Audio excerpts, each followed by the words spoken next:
for me, this is who he is. I love how the world continues to like don him like, oh, he's some wild stallion cowboy. Not at all. Like, he's obviously regressing. And I honestly don't think he's a top 10 quarterback anymore. Can I say that? Yeah, why is Josh Allen running around throwing picks? Because he has to save the day because they can't develop a run game 6 years in. All about a guy who in 20, everyone's like, okay, so he's had a rough stretch. In 2021, Mac Jones made the Pro Bowl. Josh Allen didn't.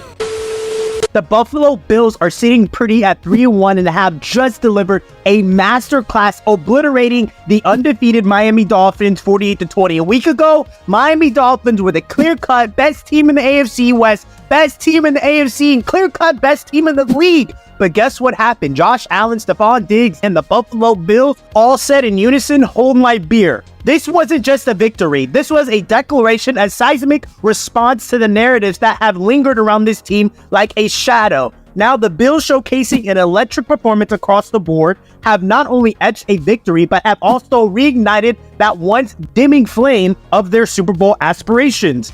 Bills Mafia, let me know in the comment sections, do the Bills still have that Super Bowl edge, that Super Bowl fire? Did you give up on your team, or are you still kicking in there? We've been on a journey with these Buffalo Bills, and after an emotional whirlwind of the past couple of seasons, 2023 was supposed to be the year of glory, the year of true redemption. Now there was turbulence in offseason. You've got a star receiver in Stefon Diggs visibly frustrated with the offensive scheme and voicing it out loud.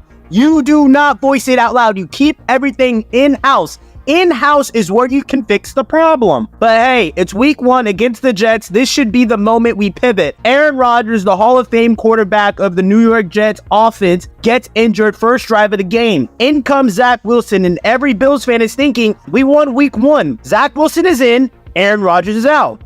But guess what? Hold on. The Bills lose 16-22, and Josh Allen, the guy who was once heralded the league's next big thing, has 4 turnovers. The Bills are 0-1, and narratives are whispering about the Bills being perennial underachievers. They don't just continue, they amplify. Week 1 against the Jets was supposed to be a statement game, a moment to squash the narratives and the critics. The question now is, how do the Bills respond from here? What unfolded in the subsequent 3 weeks was nothing short of a symphony of football excellence. We are talking about a triumphant rebound with a staggering 90-point differential across 3 games, hammering the Raiders 38-10, decimating the Commanders 37-3, and most notably obliterating the previously undefeated Dolphins 48-20. So listen here, Bills Mafia. Here at Real Friends of Football, we do things different because we are very, very honest. I was down on the Bills simply because if it hasn't worked yet, I don't think it's going to work, especially after the embarrassment to the Jets in week 1. I was writing off the Bills. But what have the Bills done since then? They have not just won their last 3 games, they have embarrassed their opponents. There are superstar teams like the Bengals that can't get their crap together. They're embarrassing. The Bills, on the other hand, are showing legitimate dominance in every single game that they have played in since week 2. This team is figuring things out. This team actually looks a bit different.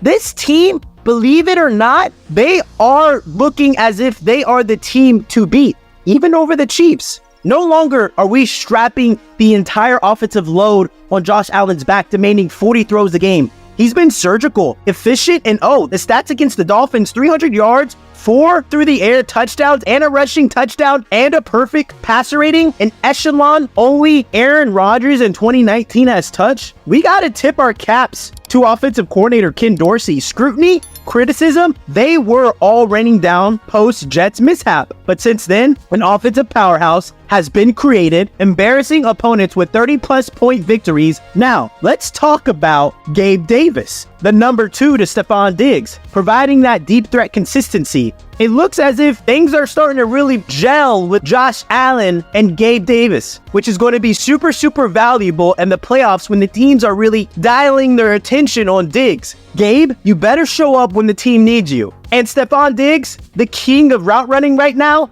is back and in sync. The harmony with Allen that spells nightmares for defensive coordinators.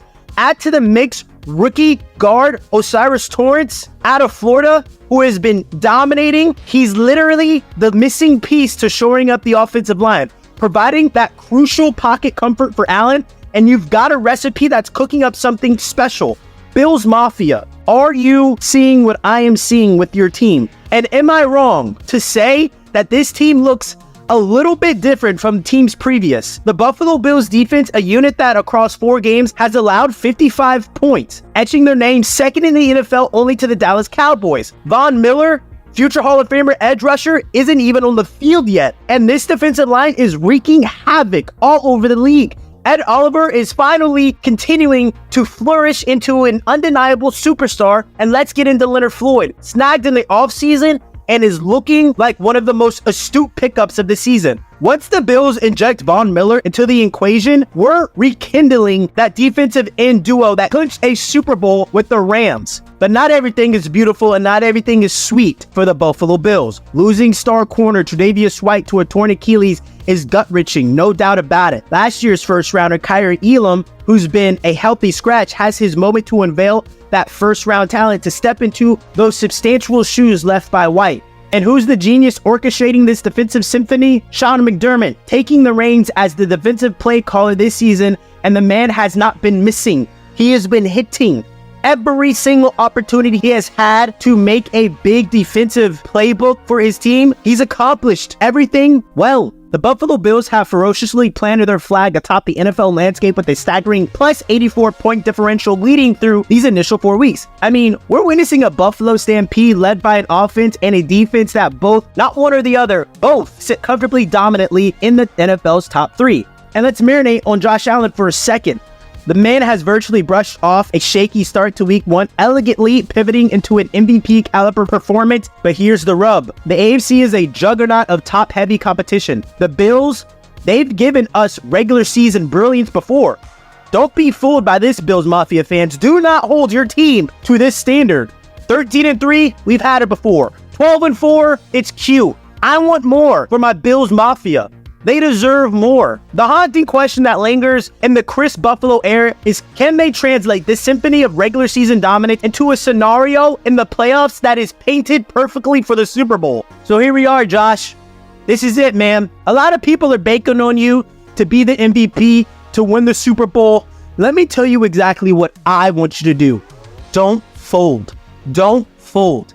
Ever since that AFC Championship overtime loss to the Chiefs, I have seen you in clutch moments not really perform the way you are capable of performing. The kid out of Wyoming is still burning inside of you. Do not lose hold of the kid of Wyoming, Josh Allen. Stefon Diggs, shut up. I'm sorry. I know Bills fans, you love him a lot, but shut up when you're on the field. The worst thing you can do to your quarterback is bash him, yell at him, and make a mockery of him in front of his team. Shut up and play. Be a leader. Stop being a diva. Catch the dang ball and go win yourself a championship. Sean McDermott, this is it. You cannot embarrass your team again. You are the head coach and the leader. This defense is now in your control. So yes, the wins and losses are in your hands with no excuses. You have a vibrant team.